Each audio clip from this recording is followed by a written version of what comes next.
సామాన్య ప్రజలు ట్రాన్స్పోర్టేషన్కి ఎక్కువగా వినియోగించేది బస్సు తర్వాత రైళ్లనే.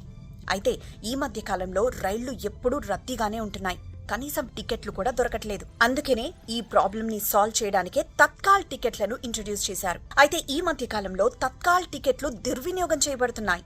అంటే నిజంగా అత్యవసర ప్రయాణానికి మాత్రమే ఉపయోగించుకోవాల్సిన ఈ తత్కాల్ టికెట్లను కొంతమంది బ్లాక్ చేసి పెడుతున్నారు. దీంతో రైల్వే శాఖ ఒక కఠిన నిర్ణయం తీసుకుంది. తత్కాల్ టికెట్లు గనక బుక్ చేసుకోవాలంటే ఈసారి నుండి ఆధార్ తప్పనిసరి.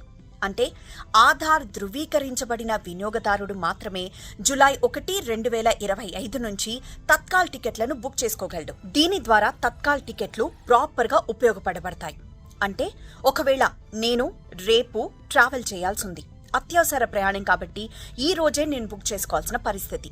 సో నేను ఐఆర్సీటీసీ వెబ్సైట్కి వెళ్ళి నేను ఎక్కడి నుండి ఎక్కడికైతే వెళ్లాలో దానికి సంబంధించిన ట్రైన్ని సెలెక్ట్ చేసుకొని ఒక తత్కాల్ టికెట్ బుక్ చేసుకోవాలంటే నా ఆధార్ నంబర్ ఆ ఐఆర్సీటీసీ వెబ్సైట్లో నేను ఇవ్వాల్సి ఉంటుంది. సో అలా వెబ్సైట్లో నా ఆధార్ నంబర్ ఇవ్వగానే ఒక verified OTP, Aadhaar verified OTP నాకు వస్తుంది. సో ఆ ఓటీపీని నేను వెబ్సైట్లో షేర్ చేయగానే నాకు తత్కాల్ టికెట్ బుక్ అవుతుంది. సో అలా ఓటీపీతో మాత్రమే, అంటే ఆధార్ వెరిఫైడ్ ఓటీపీతో మాత్రమే ఇప్పటి నుండి తత్కాల్ టికెట్ని బుక్ చేసుకోగలం. జూలై 1, 2025 నుంచి ఈ నిబంధన అమల్లోకి రానుంది.